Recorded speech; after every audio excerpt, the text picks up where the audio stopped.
Bismillahirrahmanirrahim. Assalamualaikum warahmatullahi wabarakatuh.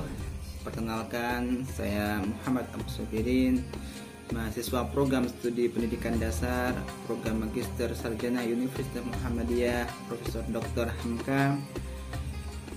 Insya Allah akan menyampaikan tema problematika dengan judul strategi kreatif memacu partisipasi siswa dalam kelas. Semoga bermanfaat. Selamat menyaksikan. Ibu guru, rekan-rekan, dan semua pemirsa yang berbahagia. Sebagai guru, kita harus memiliki kemampuan untuk mengelola kelas dengan baik.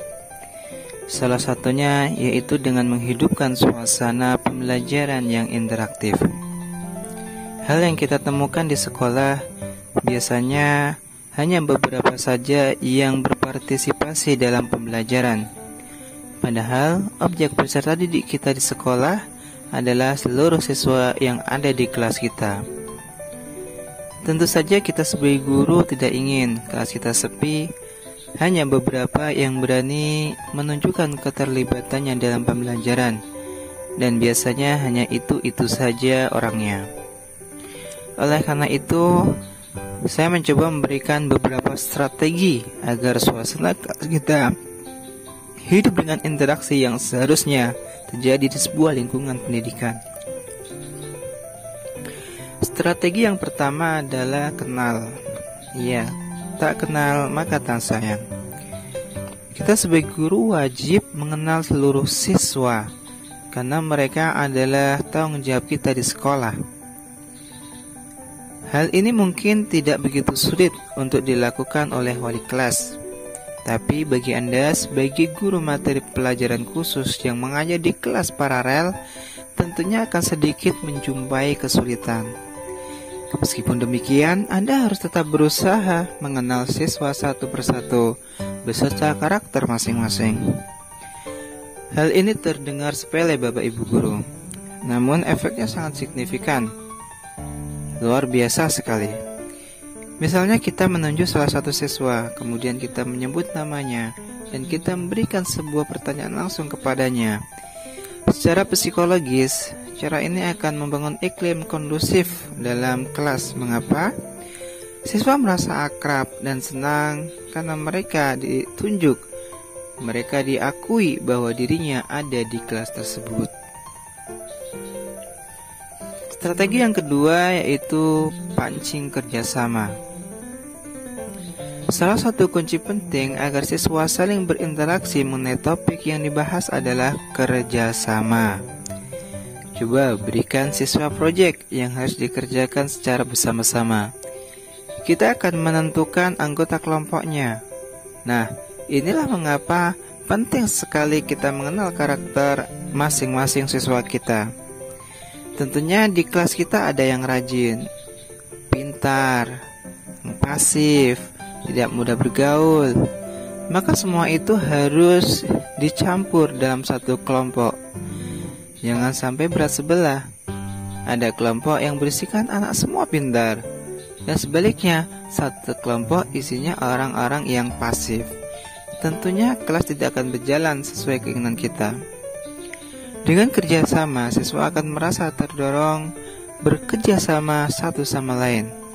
Mereka harus membangun kepercayaan satu sama lain, karena tidak mau ada yang tidak bekerja, tidak ikut bekerja sama, yang tentunya nanti akan merugikan kelompok tersebut. Pasti siswa akan berupaya semaksimal mungkin untuk mengerjakan tugas yang kita berikan dengan baik.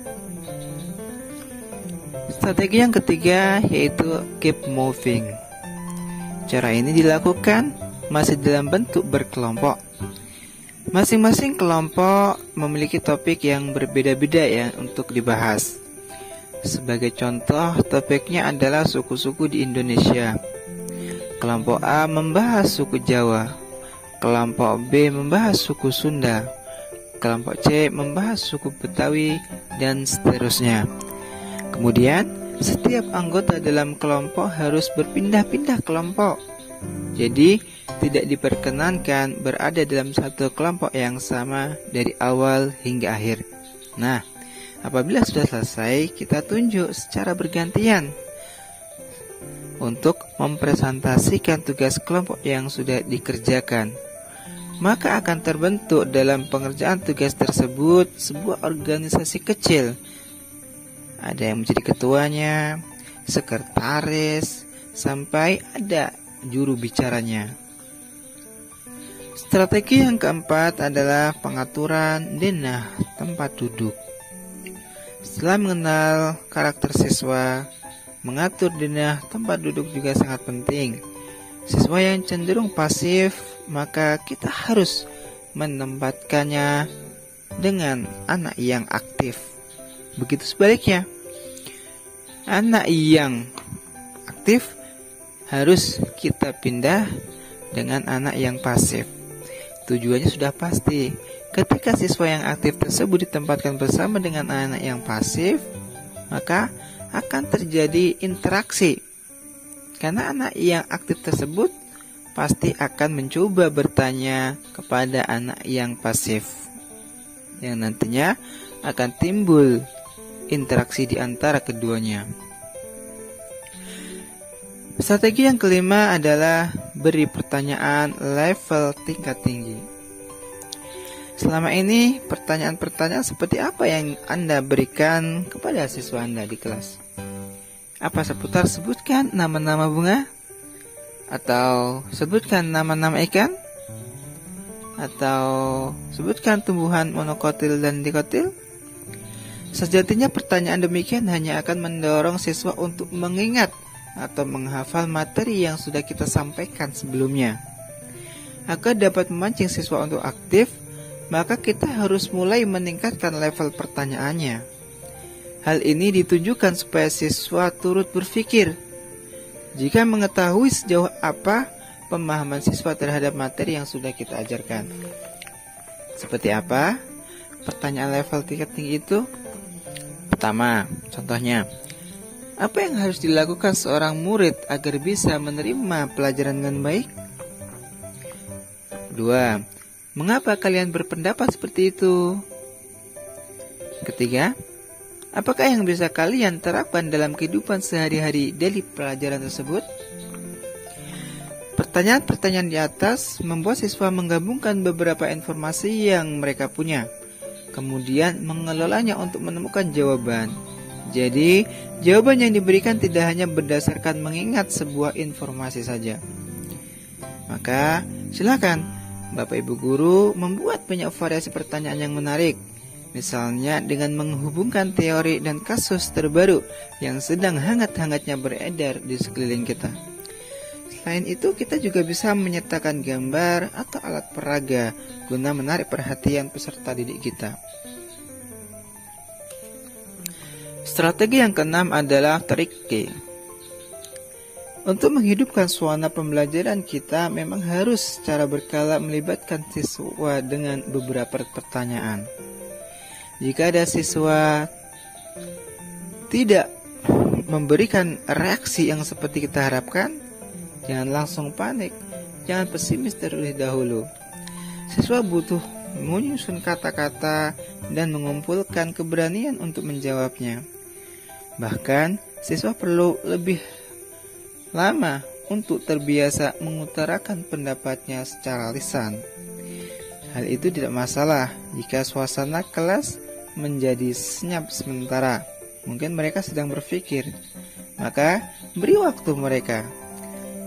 Tapi apabila terlalu lama, kita bisa mengulangi pertanyaan tersebut. Apabila masih belum berhasil terpancing, maka mereka perlu dibantu.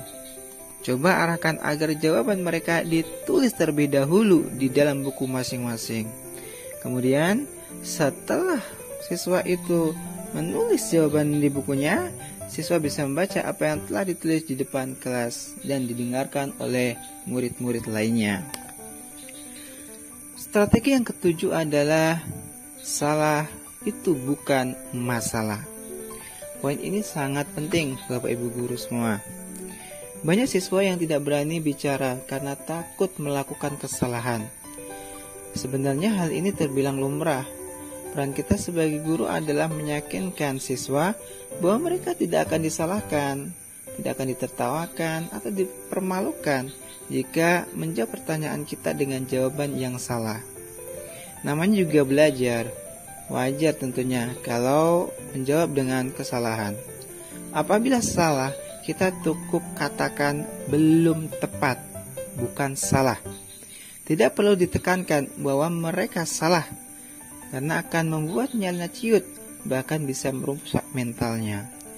Sekali lagi yang perlu diingat dalam adalah kita kedepankan semua siswa mau ikut berpartisipasi dalam bentuk apapun dalam proses pembelajaran kita.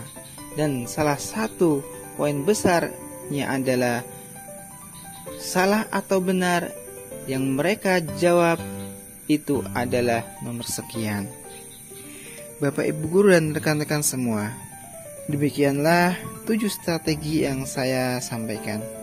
Bila Bapak Ibu guru memiliki strategi lain yang juga efektif untuk memfasilitasi keaktifan siswa di kelas, silakan ceritakan di kolom komentar. Sekian dari saya. Wassalamualaikum warahmatullahi wabarakatuh.